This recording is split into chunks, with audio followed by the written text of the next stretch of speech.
মানে দূৰ দূৰণিত কৰ্মৰত যিটো টেটৰ শিক্ষক তেওঁলোকক আনি পেলাই আমাৰ মিচিং অধ্যুষিত অঞ্চলৰ 200খন প্ৰাথমিক বিদ্যালয়ত নিয়োগৰ ব্যৱস্থাটো আমি কোনো পধ্যেও সেইটো মানি ল'ব নোৱাৰিম। এইটো প্ৰথম কথা। আৰু দ্বিতীয় কথা হ'ল কি আমাক পকুৰ সন্থা ফালৰ পৰা দ্বিতীয় দাবীটো হৈছে যে অসম চৰকাৰে নতুনকৈ বিজ্ঞাপন প্ৰকাশ কৰি নতুন বিজ্ঞাপন বা নতুন এডভাৰটাইজ প্ৰকাশ কৰি পেলাই আমাক মানে বিশেষ টেটৰ জৰিয়তে নিযুক্তি দিয়াৰ ব্যৱস্থা কৰক। এতিয়া যিখিনি দূৰ দূৰণিত কৰ্মৰত শিক্ষকক নিয়োগৰ ব্যৱস্থা কৰিছে সেইখিনি কিন্তু আমি মানি লোৱা নহ'ব। আগৰ যিখন 230 জন শিক্ষকৰ অৱস্থাও এতিয়া চফা সেইটো গতিয়ে হ'ব। সেইটো কাৰণে আমি সেইটো মানি ল'ব নোৱাৰিম। সেইটো কাৰণে মূল দাবীটো হ'ল আমাক বিশেষ টেট অনুষ্ঠিত কৰি আমাক 200খন বিদ্যালয়ত নিযুক্তি দিয়াৰ ব্যৱস্থা কৰি প্ৰথমৰ পৰা পঞ্চম শ্ৰেণীলৈকে আমাক ভাষাৰ যিটো মাধ্যম ভাষাৰ যিটো শিক্ষাৰ মৌলিক অধিকাৰ সেইখিনি কোনো পধ্যেও খৰ্ব কৰিব নোৱাৰিব।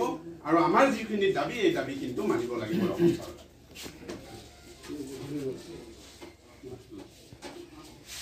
হয়, আমাৰ মূল দাবী আমাৰ সম্পাদক মহোদয়ে ক'লেই আমি কোনো পধ্যে সেই সিদ্ধান্ত চৰকাৰৰ যিটো জাতিদংকী সিদ্ধান্ত আমি মানি ল'ব নোৱাৰোঁ।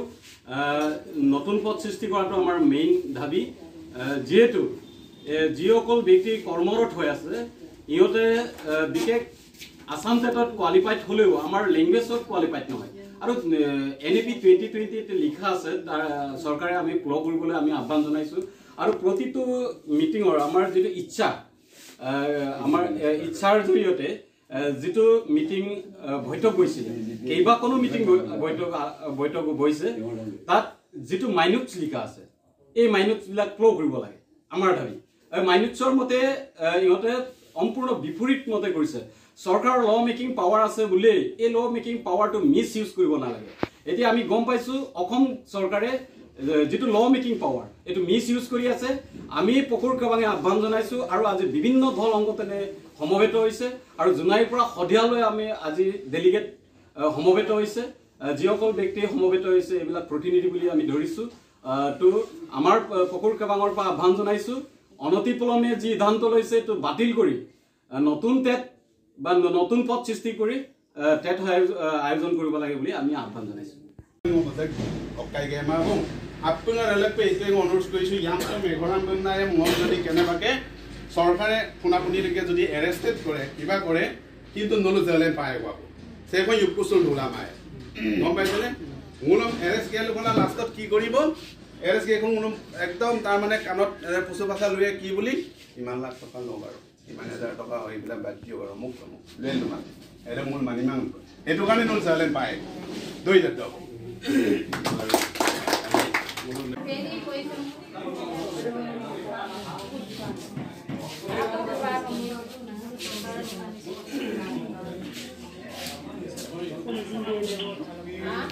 ফালৰ পৰাও আমাৰ যিটো নিমন্ত্ৰণ ৰক্ষা কৰি আপোনালোক উপস্থিত হৈছেহি সেইটো কাৰণে আমাৰ ফালৰ পৰা অশেষ ধন্যবাদ আন্তৰিক অভিনন্দন।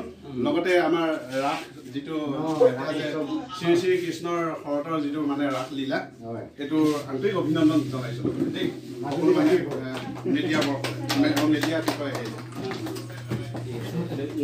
কিমান চনত আছিলে না ছাৰ।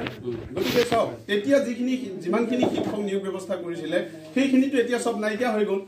সেইখিনি পদটোতো নাইকিয়া হৈ গ'ল। গতিকে জেনেৰেল হেৰিটোত গুচি গ'ল। গতিকে চাওক তেনেকৈ অসম চৰকাৰে আমাক প্ৰতাৰণা কৰি থাকিলে আমি সেইটো মানি লোৱা নহ'ব।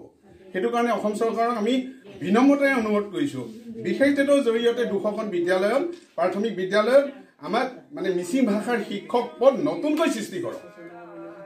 মূল দাবীটো হৈছে নতুনকৈ শিক্ষক পদ আমাক সৃষ্টি কৰি দিব লাগে আৰু নতুনকৈ সৃষ্টি নকৰিলে আমি কিন্তু কোনো পধ্যেও মানি লোৱা নহ'ব। মই বাৰে বাৰে সেইটোৱে কৈছোঁ যে দূৰ দূৰণিত কৰ্মৰত টেটৰ শিক্ষকসকলক আনি পেলাই নিয়োগৰ যিটো ব্যৱস্থা কৰিছে সেইটো কম চূড়ান্ত সিদ্ধান্ত নে চাওকচোন। গতিকে আমিতো সেইটো কোনো পধ্যেও মানি লোৱা নহ'ব। সেইটোতো কোনটো যুক্তিত পৰিব। তেওঁলোকে জেনেৰেল পোষ্টত কৰিয়ে আছে। তেওঁলোকক আকৌ আমাৰ মিচিং ভাষাৰ শিক্ষক বুলি তেওঁলোকক আমাৰ ভাওনাৰ মুখা সজাই পেলাই সেইখিনি নিয়মটো কৰিছে বা ব্যৱস্থাটো কৰিছে। সেইটোতো ভৱিষ্যত এইটো কোনো পধ্যেও স্থায়ী বা স্থিতি নলয়।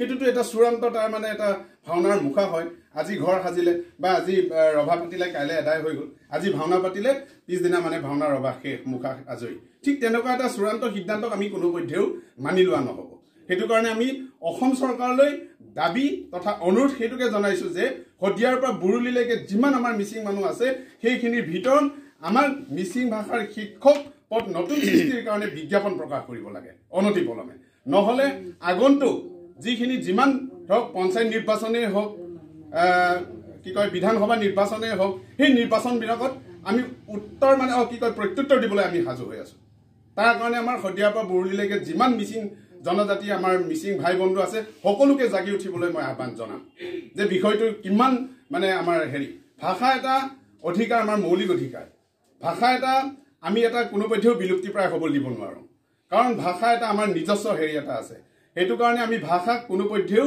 আমি বিলুপ্তি হ'বলৈ নিদিওঁ ভাষাক আমি সংস্কৃতিক আমি ধৰি ৰাখিবই লাগিব সেইটো সকলো আমাৰ দল সংগঠন জাতীয় সংগঠন সকলোৱে সহযোগিতা কৰিব লাগে বুলি আমাৰ দল সংগঠনকো আমি আহ্বান জনাইছো সহযোগিতা কৰক আমি সকলোৱে একেলগে অসম চৰকাৰৰ ওচৰত দাবী জনাওঁ অসম চৰকাৰৰ ওচৰত আমি অনুৰোধ কৰোঁ যে আমাৰ যিখিনি দাবী আমাৰ সেইখিনি দাবী কোনোপধ্যেও তাৰ মানে তেওঁলোকে তাৰ মানে আমাক প্ৰতাৰণা কৰিব নোৱাৰিব ধন্যবাদ